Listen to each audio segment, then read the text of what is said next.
नमस्कार, मैं मानसी तिवारी और आप देख रहे हैं के भारत न्यूज। आइए नजर डालते हैं उत्तर प्रदेश स्पेशल बुलेटिन की ओर। श्रावस्ती में सामुदायिक स्वास्थ्य केंद्र का संचालन शुरू। देखिए श्रावस्ती से हमारे संवाददाता पंकज तिवारी की एक खास रिपोर्ट। जनपद श्रावस्ती के ब्लॉक गिलोला के अंतर्गत स्थित सोनवा सामुदायिक स्वास्थ्य केंद्र का संचालन जल्द ही शुरू किया गया है। आपको बता दें कि आज सोनवा सामुदायिक स्वास्थ्य केंद्र में कोविड-19 का प्रोग्राम किया गया, जिसमें मौजूद सीएचसी के अधीक्षक दीपक शुक्ला के नेतृत्व में 60 वर्ष उम्र के लोगों और बच्चे महिला को अच्छी सुविधा दी जा रही है। इसके साथ ही श्रावस्ती जिला अधिकारी टीके शिबू ने तत्काल सीएचसी का संचालन शुरू करने का निर्देश सीएमओ को दिया है। वहीं deputy CMO doctor Mukesh Matanhelia ने पहुंचकर भवन का निरीक्षण किया। इस मौके पर नर्स प्रीति पाठक, संगीता पांडे, सरोज, डॉक्टर राकेश भारती, कुलदीप, अधीक्षक दीपक शुक्ला आदि लोग उपस्थित रहे। देखिए इस मामले में क्या कहना है डॉक्टर्स का। स्थिति है जहाँ पे हम ने वैक्सीनेशन शुरू करवाया है, कोविड वैक्सीनेशन शुरू कराया है और सब कुछ ठीक चल रहा है। अभी हम प्रयास ये है कि हमारे ज़्यादा से ज़्यादा 60 साल से ऊपर जितने बुज़ुर्ग हैं, दंपति हैं या जो बहुत 45 से 60 वर्ष के बीच में जो बहुत ज़्यादा बीमार हैं, किसी कोमॉर्बिडिटी के साथ हैं, उनको हम अभी टीका लगा रहे हैं। आगे जैसा निर्देश होगा उस हिसाब से हम टीका लगवाएंगे। अपना उद्देश्य तो एक मैं अपने ओपीडी चला रहा हूँ और जितना साथ और सहयोग हम लोग चाहते हैं उतना कर रहे हैं, ठीक, कोविड को लेकर से।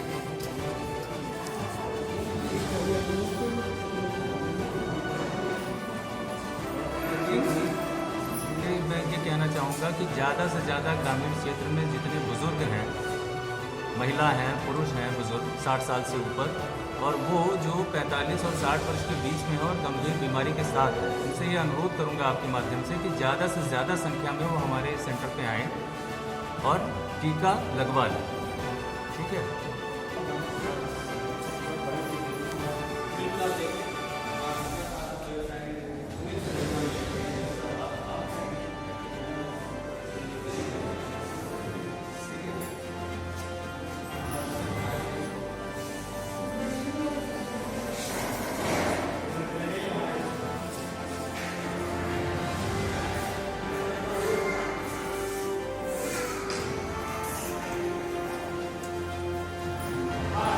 लखनऊ में पति ने पत्नी की हत्या। देखिए लखनऊ से हमारे संवाददाता मोहम्मद दाऊद की एक खास रिपोर्ट। लखनऊ के थाना पारा के मुर्दही बगिया जालालपुर में अरविंद मिश्रा नामक व्यक्ति ने अपनी 35 वर्षीय पत्नी राखी मिश्रा को गोली मार दी।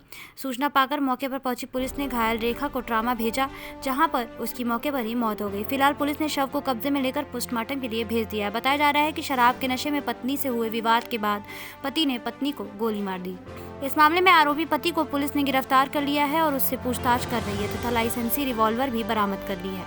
मृतक के बच्चों की सूचना पर महिला के परिजन घर पहुंचे हैं और पुलिस को तहरीर दी है। देखिए इस मामले में क्या कहना है महिला के पति, पड़ोसी और भाई का।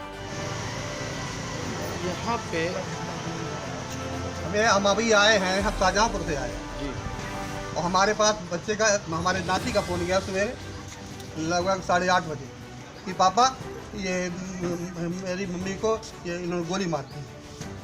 और हमने कहा घर में किसी ने बचा रहे हैं कि किसी ने नहीं बचाया, और अभी चले आओ।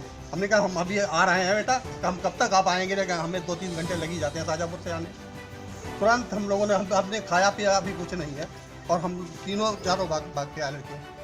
तो विवाद चल रहा था सर? कोई विवाद नहीं सर, ऐसा कोई भी नहीं था। विवाद नहीं, शादी होने वाली थी, ऐसा है पूरा विवाद। ये समझ लीजिए शादी ये होने वाली है। ये मकान बूढ़ा के नाम था, उस दामाद ने करा लिया अपने नाम, लोन ले लिया। इनकी कोई प्लान बना कि ये तो मकान भी जा रहा है, नौकरी तो की है, मकान भी जा रहा है, तो इन्होंने कोई प्लान करके एक बात हुई जी, हमारी हुई थी। छोटे लड़के की शादी हो चुकी आज सुबह जब भांजे ने फोन किया तो मैं तो ऑफिस के लिए हो सकता है कोई प्लान बना के काम किया। 3 आदमी घर में है और कोई बचाएगा नहीं। कोई ऐसा बात नहीं ऐसा था। ये बता रहे थे कि थोड़ी प्रॉब्लम। मेरे को कोई जानकारी इसके विषय में नहीं। मेरे को आवाज़ सुनाई पड़ी कि इनके यहाँ घर से फायर हुई है, तो मैं दौड़ के आया और यहाँ पे देखा। देखने पे लेडी जो थी वो बिस्तर बेड पे लेटी हुई थी और छींटे ले रही थी, और गन जो थी इनकी नीचे पड़ी हुई थी। अरविंद जो जिनकी वाइफ थी वो रूम के बाहर थी। उतने में सब पब्लिक आने के बाद में मैंने देखा ये की पोजीशन। मैंने तुरंत एम्बुलेंस को फ़ोन किया, माननीय क्षेत्रीय पार्षद जी को फ़ोन किया। क्षेत्रीय पार्षद जी ने उठा के इंस्पेक्टर जी को फ़ोन किया। जो भी लापरवाही हुई है थोड़ी बहुत, तो एम्बुलेंस की लापरवाही हुई और यहाँ से कोई प्रॉब्लम नहीं। 1 घंटा एम्बुलेंस को लगा। गन से गोली मारी गई थी, गन लाइसेंसी है कि हाँ, अवैध गन है? वो लाइसेंसी है और वो गन स्टाफ साथ में लेके गए हैं और मुलजिम जो था जगह पे ही अरेस्ट। नहीं, जिनको गोली लगी कहाँ पे लगी है ये बताओ। ये उनके हेड में लगी है, हाँ सर में लगी हुई है ये गोली।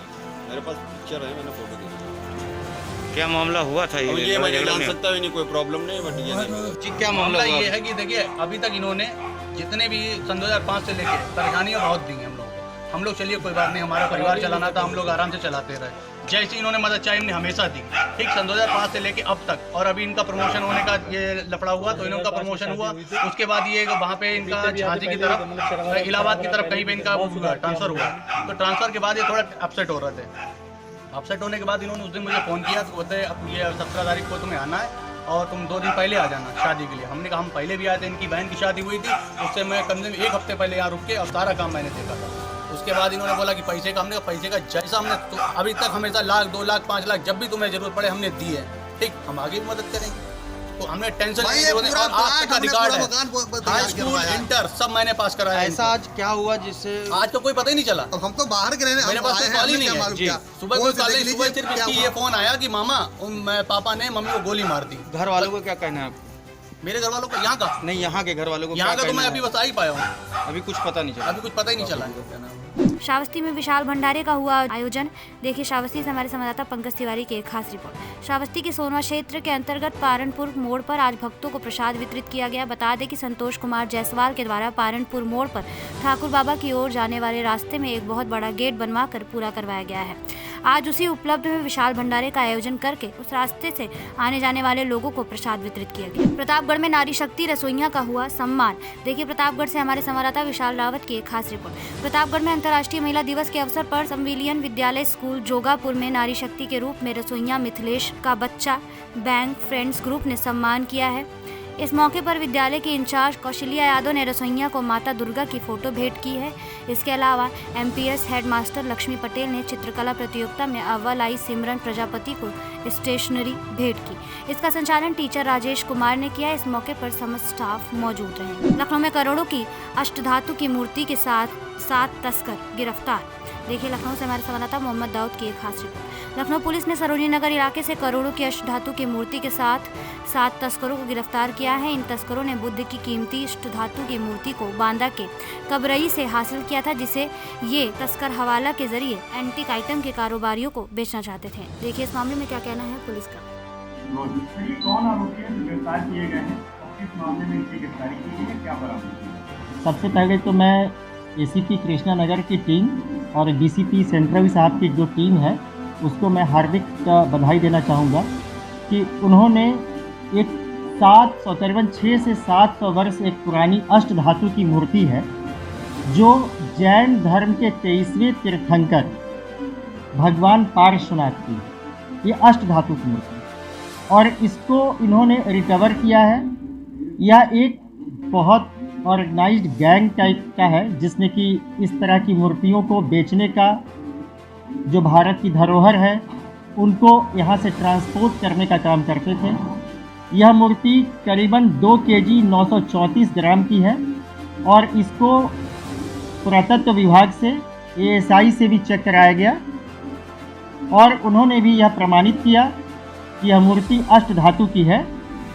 इसका वजन आज यदि इंटरनेशनल मार्केट में देखा जाए तो करोड़ों रुपए में है। आप इसमें 7 अभियुक्त गिरफ्तार किए गए हैं और यह सरोजनी नगर के जो आपका कानपुर लखनऊ हाईवे है वहाँ पे स्थित नादरगंज के पास, वहाँ पर एक गैंग इस मूर्ति को ट्रांसपोर्ट अवैध रूप से ट्रैफिकिंग करने के उद्देश्य से यहाँ आया था।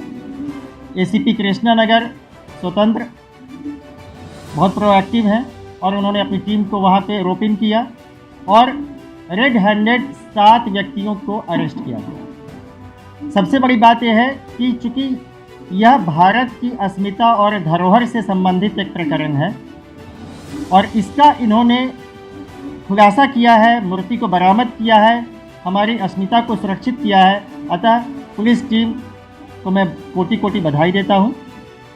डीसीपी साहब और कमिश्नर साहब ने पूरी टीम को उत्साहवर्धन हेतु नकद पुरस्कार से पुरस्कृत करने का निर्णय किया है। और यह गैंग, जैसा कि अभी तक इनपुट है, अभी पूछताछ हो रही है, ये इसी तरह से ऐसी बेशकीमती पुरानी मूर्तियों को बाहर भी भेज देते। ये ऐसे देश जहाँ ये मूर्तियाँ जाती रही हैं, हम लोग अभी और भी इसमें गहराई से जाएंगे और पूरे के पूरे गैंग के इस नेटवर्क को पर्दाफाश करेंगे। बाहर जो है मूर्तियाँ भेजी जाती थी, आपने बताया कि पूछताछ ये कैसे ले जाते थे, भाई एयर है या कैसे? इन्हीं सब मुद्दों पे इनकी जो मोडस ऑपरेंडी है, क्योंकि बहुत सारी चीज़ें अभी होने से जो अपराधी हैं उनको फ़ायदा प्राप्त होगा। हम उन मोडस ऑपरेंडी का पूरा बारीकी से अध्ययन हम लोग, हमारी team, it is going on, the work is going on, और हम ये कोशिश करेंगे कि यदि ऐसी मूर्तियाँ जो कि इन्हीं गैंग के द्वारा बाहर भेजी गई हैं, उनको हम वापस कराएं। पहले तो उनकी शिनाख्त हो, किस प्लेस ऑफ ओरिजिन से गई हैं, क्या गई हैं। और इस तरह के गैंग के बारे में निश्चित तौर पे मैं कहना चाहूँगा कि हम किसी कीमत पर जितनी भी कठोर से कठोर कार्रवाई हो सकती है वो इनके विरुद्ध सुनिश्चित की जाए।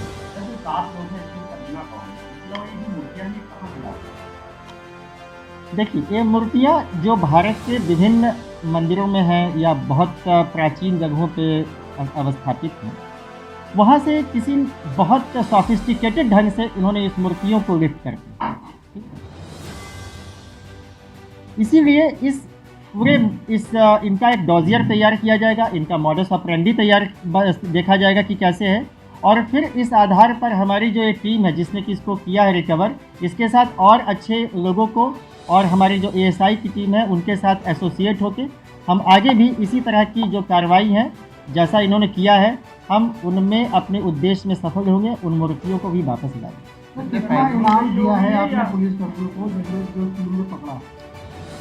पुलिस कमिश्नर लखनऊ महोदय ने उक्त टीम को उत्साहवर्धन हेतु 25,000 रुपये के नकद पुरस्कार से सम्मानित करने का निर्णय लिया।